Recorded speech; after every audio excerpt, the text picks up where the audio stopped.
We're back again with another Heroes Magnified video. The topic this week is going to be Monki King. We're going to get an in-depth look on what makes him such a strong crowd control hero and what sets him apart from others. We're going to start by jumping to the front of his hero card. His medals are available for unlock in the arena shop. He was originally an event hero for the Lunar New Year event. Once unlocked, you can grind for his medals from the daily dungeons. I do recommend unlocking him with arena coins, but maxing Dark Hunter before maxing Monki King with those arena coins. Once you've maxed Dark Hunter, you can then freely and aggressively spend your arena coins on Monki King, making him one of your easier to max heroes in this regard. Now looking at his base traits, we can see he's pretty straightforward.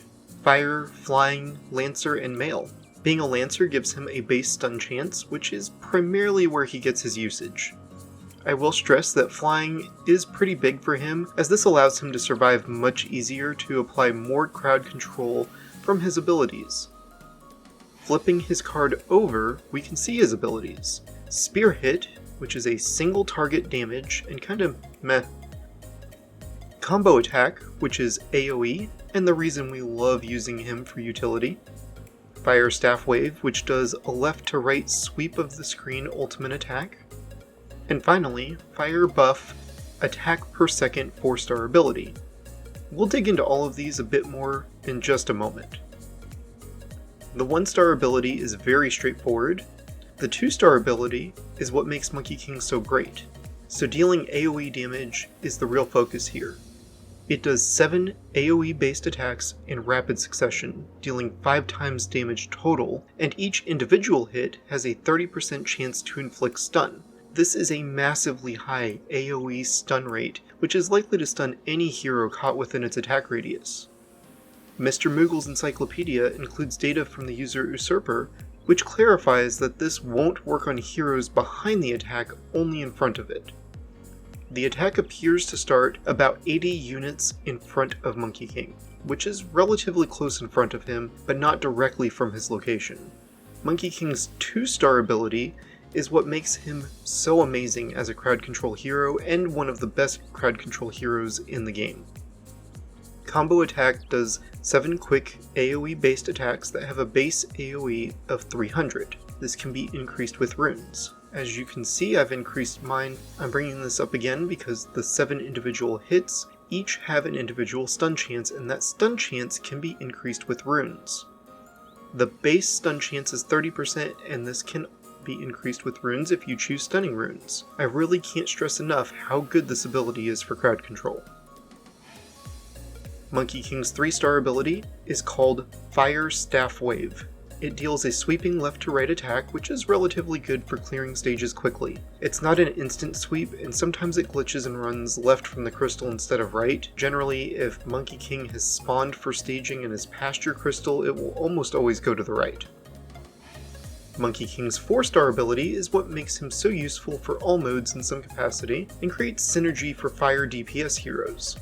His ability increases the attack speed of fire heroes by 10% for each star above the 3rd star. So a 7-star Monki King offers a 40% attack per second buff for fire heroes. This helps not only Monki King crowd control more frequently, but offers a big DPS boost for heroes like Scud and even Spark, who can dish out decent damage depending on the build. This can be a big momentum swing, and this ability is very useful for Furiosa during the Undead Samurai Guild raid event. Now there are 3 main rune builds for Monki King, and we're going to discuss all 3 of them one at a time. The first is the early game build, the second is the late game crowd control build, and the third is the end game DPS build. We're going to start by reviewing the early game build. Essentially, what we're looking for with the early build is AoE, attack speed, and stun duration from dazed runes.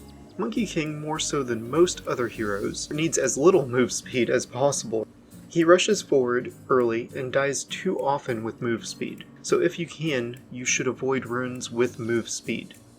Attack range is nice but unnecessary for the early build. Basically just slap as much AoE and as much attack speed as possible. Longest Yaboy also mentioned that stun time is also a very viable option alongside the recommendation of AoE and attack speed. The second main build is the endgame crowd control build. There are two ways you can go for this, and Mr. Moogle did a good job outlining these in his Hero Encyclopedia. I've linked it in the description below, check that out for specifics. Essentially though, we're building on the foundation set by the early game build, with the added change that we're going to be more selective with what runes we're using. We want little to no move speed. We do want attack range. We always want AoE to be at least 20% greater than attack range. Generally speaking though, 30% attack range is a good number to aim for, but the exact attack range you're going to need will vary. It really depends on how fast Monki King catches up with your tank after he spawns. You'll need more attack range if your tank is relatively slow, and less attack range if your tank is relatively fast. Less attack range is better for Monki King's AoE, and he'll need less AoE to hit more enemies if your tank has a lot of move speed secondaries on their runes. Friendly guild battles is a good way to test and figure out that sweet spot for your own Monki King, and I highly recommend investing the time to figure that out. The third type of build is the DPS endgame build. Generally speaking, these are strictly maxed out with 7 Awakens and level 9 weapons.